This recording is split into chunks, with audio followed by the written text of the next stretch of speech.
Chap. Griff returned from the house to find Chelsea leaning against the tree, her legs crossed at the ankles.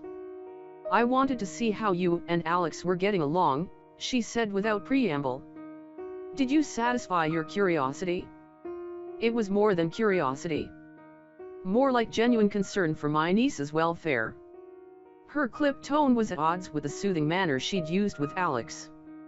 He allowed himself 1 second to regret the change before reminding himself why distance between them was necessary.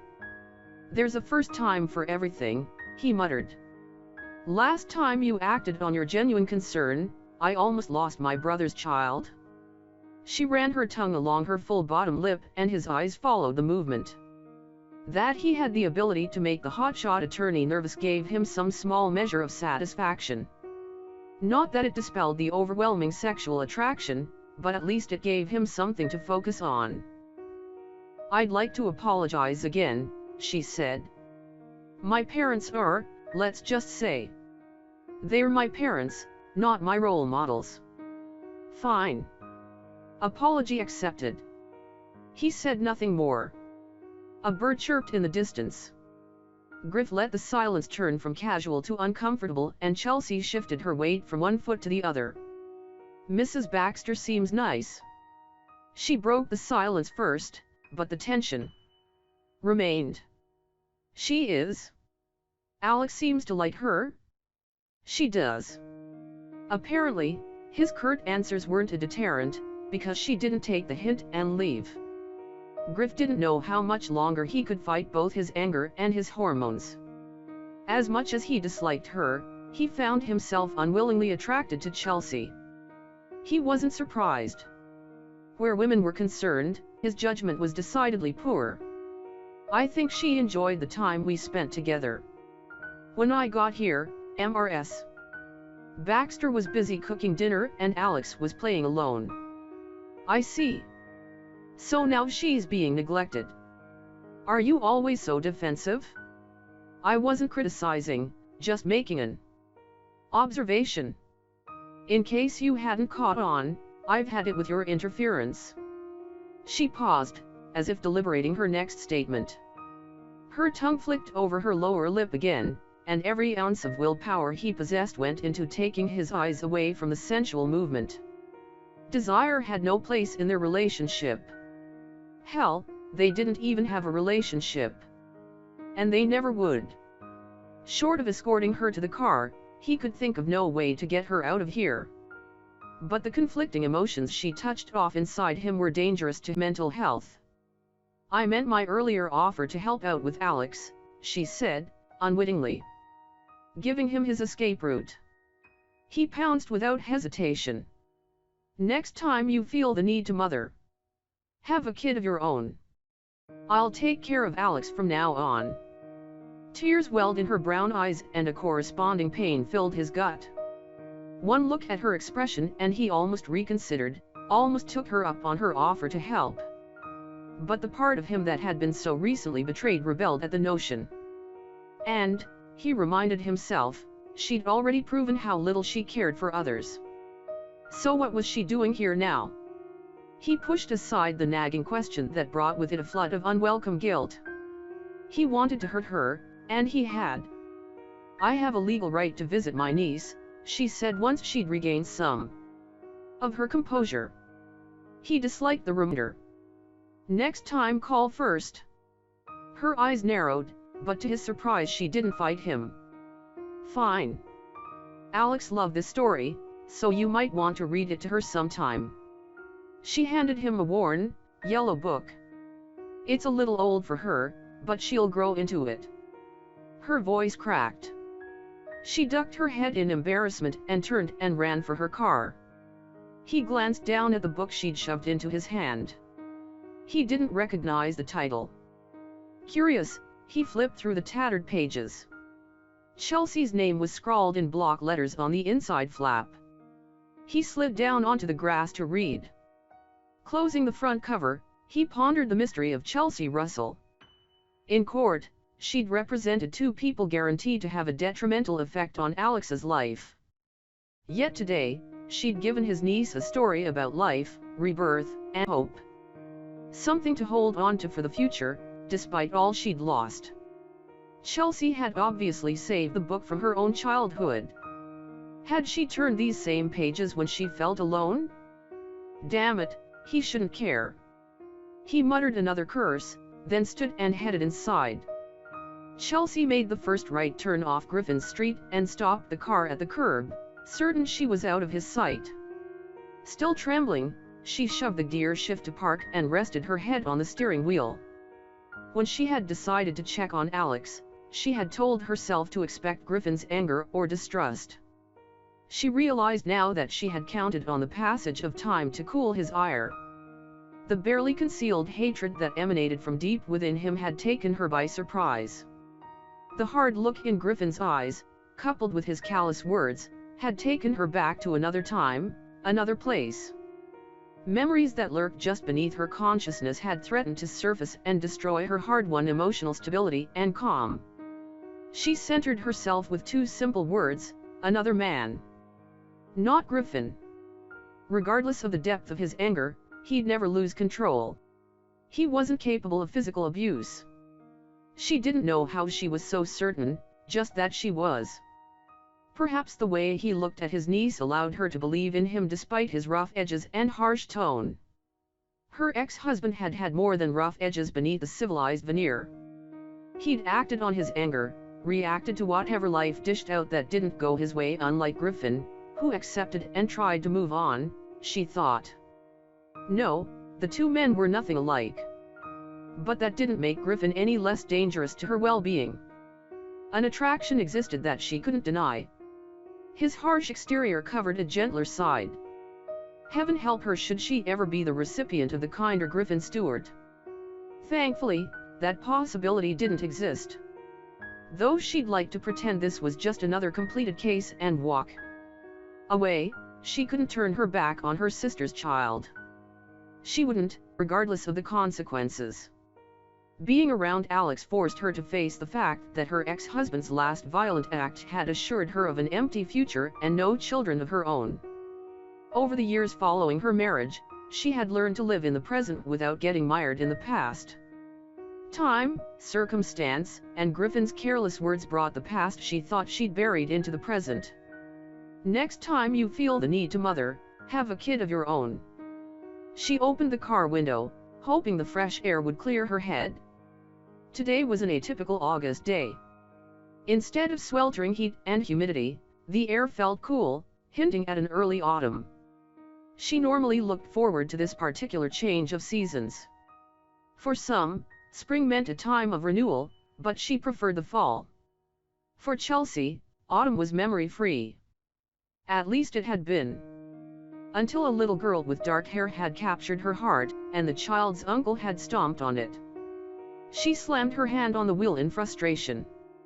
Since the day she'd accepted her fate, she'd never succumbed to tears or self-pity, and she cursed Griffin Stewart for forcing her to do so now. After taking a deep breath of fresh air, she felt better.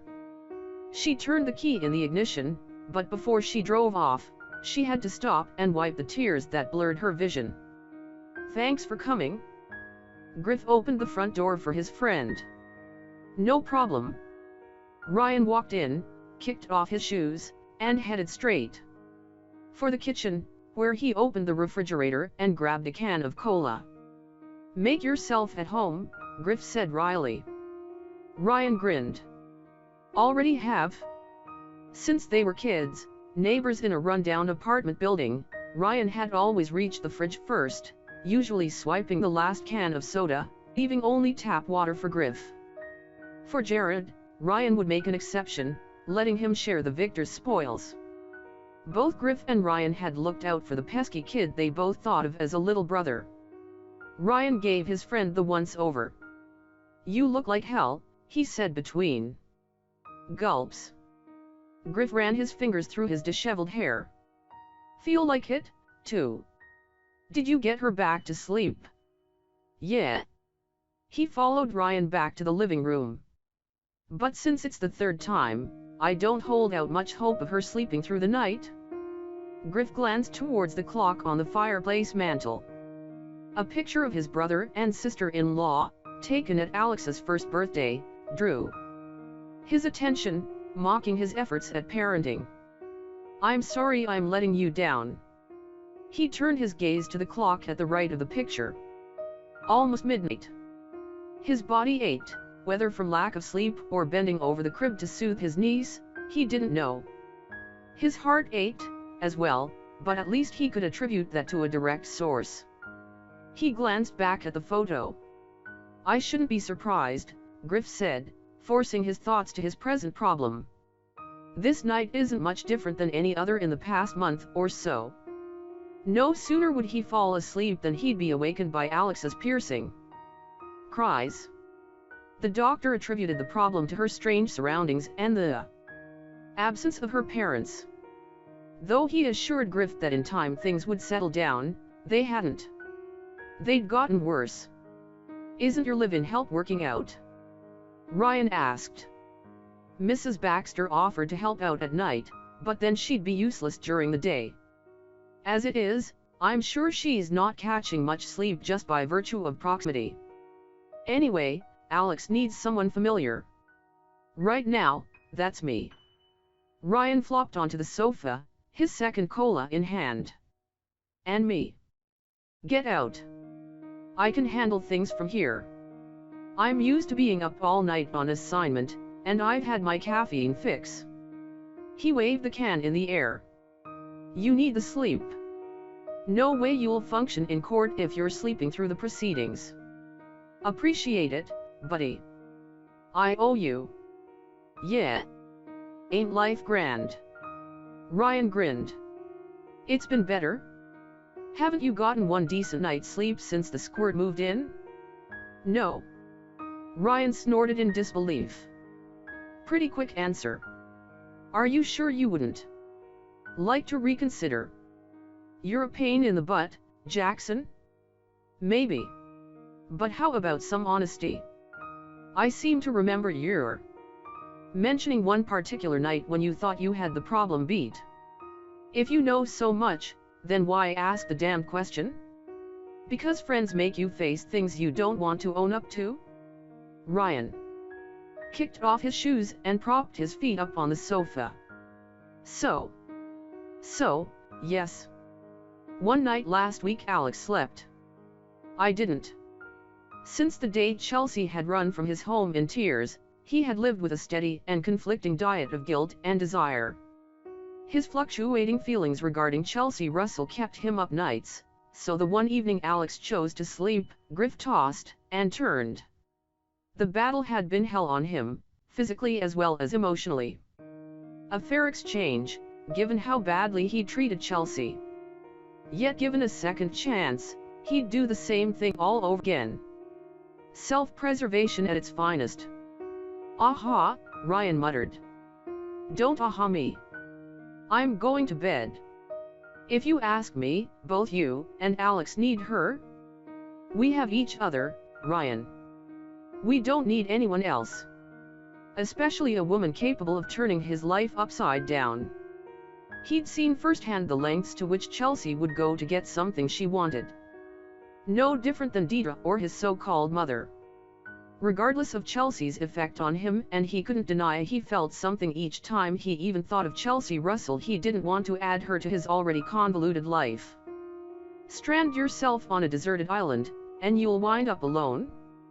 Ryan flicked on the television set. "Excuse me if I don't stick around and listen to you spout philosophy.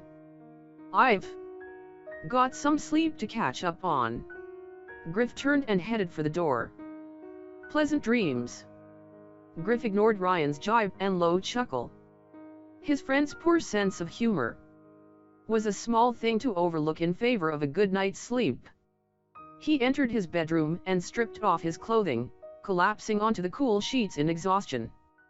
He expected sleep to come immediately, but he lay awake with one thing on his mind. Chelsea Russell.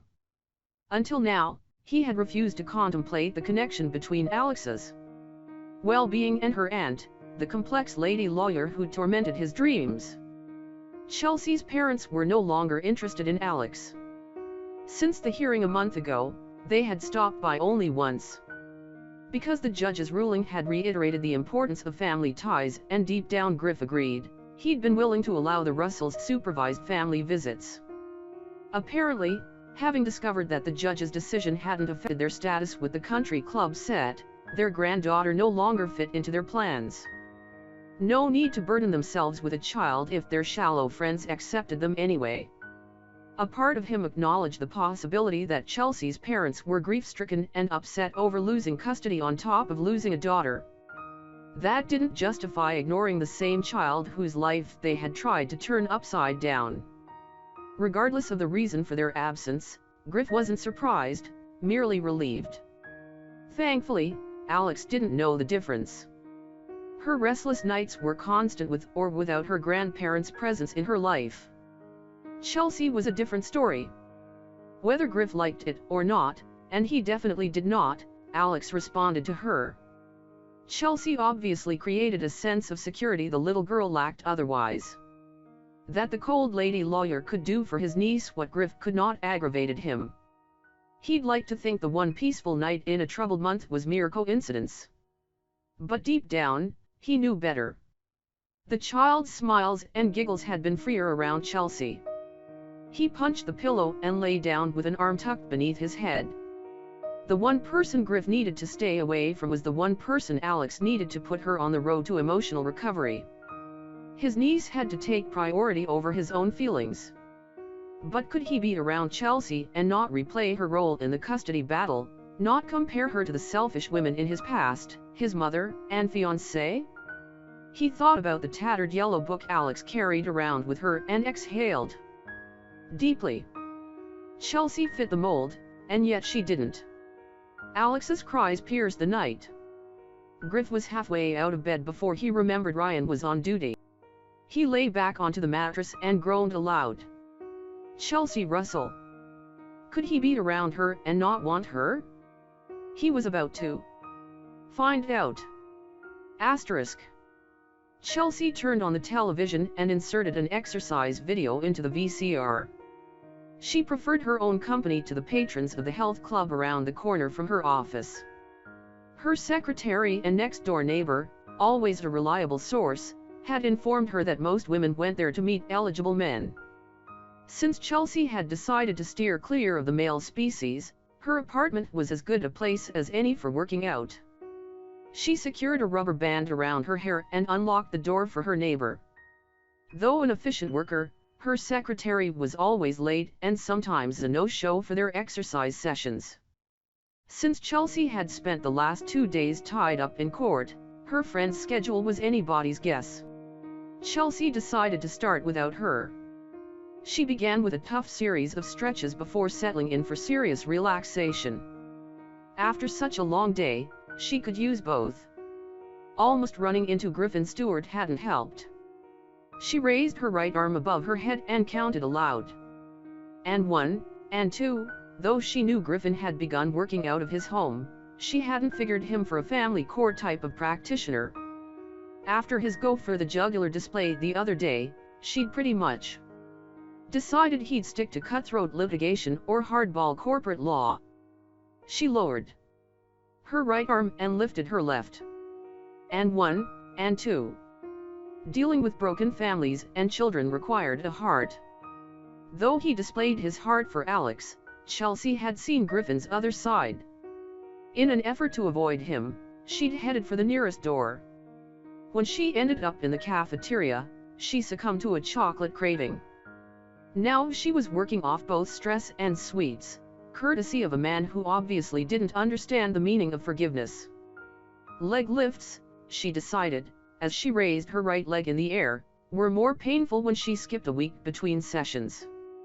She ought to cut back on her caseload, but knew better than to think she could turn away a needy client.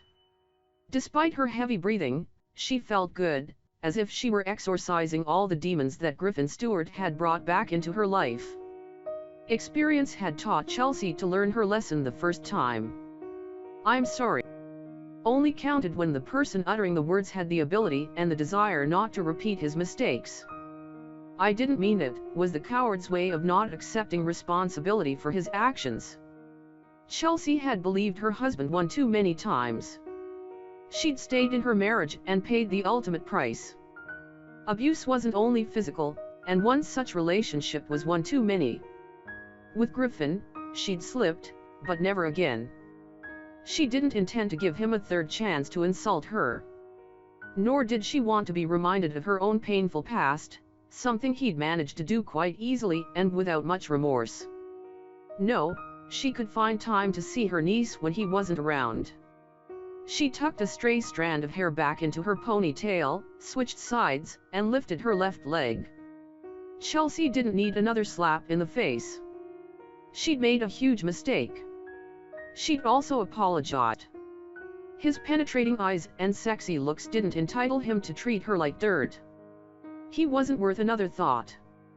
So why have you wasted an entire workout session obsessing about him? She wouldn't dignify that thought with an answer. Chelsea lowered her leg, lay down on her back, and began the deep breathing session of the tape. Hello. Griff knocked lightly and pushed the door open further. Though he felt like an intruder, he entered anyway and peered inside. One glance at Chelsea stretched out on the floor and he rushed in, kneeling beside her for a closer look. Her chest rose and fell in steady intervals. Once he realized she was okay, he noticed more than her even breathing. A cranberry-colored bodysuit and tights molded her lithe body. With each breath she took, her full breasts became more evident. Damp tendrils of hair clung to her slender neck. His body hardened at the sight. She looked sated. The word brought sensual images to mind. Images of those long legs wrapped around him as he... What the hell was wrong with him? He tore his gaze from her body and noticed the TV had faded to black and white fuzz. Grateful for the diversion, he popped the tape out of the VCR and shut down both it and the television. He glanced at the video in his hand. Exercise and relaxation? He shook his head in disbelief. She'd fallen asleep mid-exercise with her door open and unlocked. His gaze drifted to her sleeping form. Her cheeks were flushed pink from exertion, her full lips parted slightly in repose. With a shake of his head, he tried to clear his thoughts. He'd have to do better if he intended to have her around. For Alex's sake, he had no choice. He snorted in disgust. The sound woke her. She took one look at him leaning over her and let out an ear-piercing shriek, loud enough to deafen him for life. Calm down. I'm not a stranger. Stupid words, but what else could he say to a woman whose apartment he had entered uninvited and whom he had wakened from a sound sleep? Especially when he was fairly certain he wouldn't be welcome under ordinary circumstances. She scrambled to her knees and scurried backwards, placing a large distance between them. Her eyes seemed wide and unfocused. Fear. She appeared paralyzed by the emotion. If he wasn't mistaken, she didn't recognize him. Chelsea. He reached out a hand and gently touched her shoulder, his fingertips connecting with her silken skin. She shook her head and strands of hair fell from their binding. As if in response to his touch, her gaze focused on him, awareness dawning slowly in her dark eyes. Griff, she asked in a shaky but husky voice. His name on her lips sounded incredibly intimate. She'd never called him by name before, especially not the abbreviated version used by his close friends. He was surprised she did so now. Can I help you up? She grasped his extended hand and allowed him to pull her to a standing position. Her palm felt cold and clammy, similar to Alex's forehead when she awakened in fright. Given his unexpected appearance in her apartment, he supposed Chelsea's response was normal, yet he couldn't help wondering if there was more to her reaction than just shock. Intending to lead her to the couch, he placed one hand on the small of her back. This time, she stiffened at his touch and pivoted around to glare at him. What the hell are you doing in my apartment? For a supposedly smart woman, you aren't too bright. You live in the city of Boston and fall asleep on the floor with your door wide open. Anyone could come in. Anyone could see you lying on your back, half-dressed, ready for heaven knows what. A deep flush crept up her neck and stained her cheeks. "Well, don't be subtle about expressing yourself." She turned her back to him and picked up an old gray sweatshirt, pulling it over her upper body, effectively hiding her sexy shape from his view. "Excuse me for a minute," she said, and disappeared into another room. As his gaze swept the expanse of the small living area, he noticed his surroundings for the first time. Crystal animals and fragile ornaments accented an otherwise sleek decor comprised mostly of leather and glass. Hardly a place for a child. At least he'd left Alex at home with Mrs. Baxter. He'd hate to think of the damage a little girl could do in such an environment. Griff picked up a crystal rabbit and fingered its smooth contours. Miss Russell obviously loved fine things. He thought of his mother, of the expensive pieces she'd bring home after a romp with one of her many men. A woman wants more out of life, she'd told him on the afternoon Griff had watched her pack. "And your daddy can't give it to me. But I'll find it, just you wait."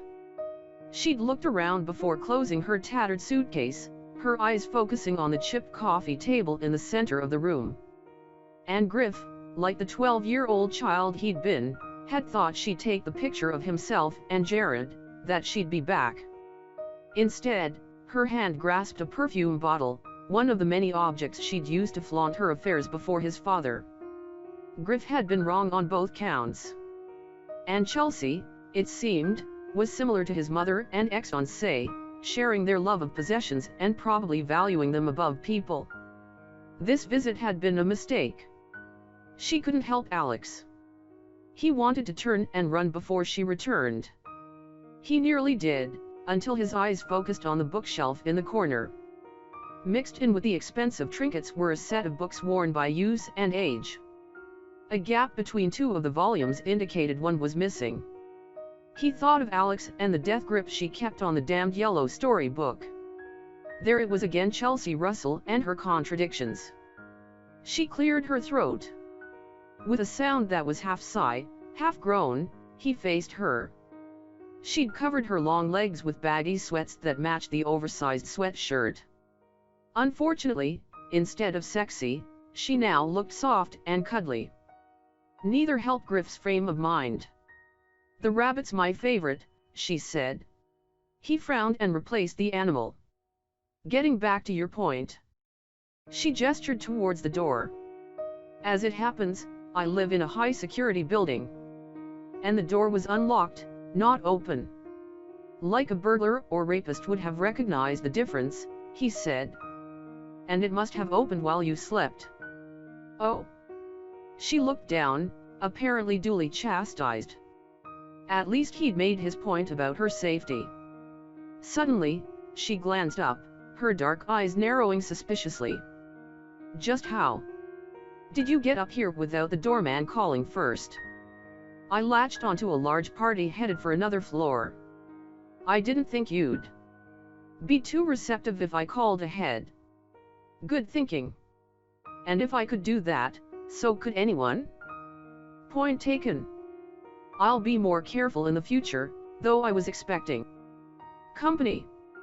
Male or female? None of your damn business." This evening was not going as he'd planned. Both his thoughts and his actions were betraying him. He needed to focus on the purpose of his visit and not his past, or her impossibly long legs. "Good," he muttered. "What do you want?" she asked. "You." He shook his head in pure frustration. "Focus," he reminded himself. "Look, I realize I frightened you and I'm sorry." She crossed her arms over her chest. Apology accepted. The silence in the small apartment overwhelmed him. Obviously, she intended to make him pay for his rude behavior last week. Anything for Alex, he thought, and prepared to grovel.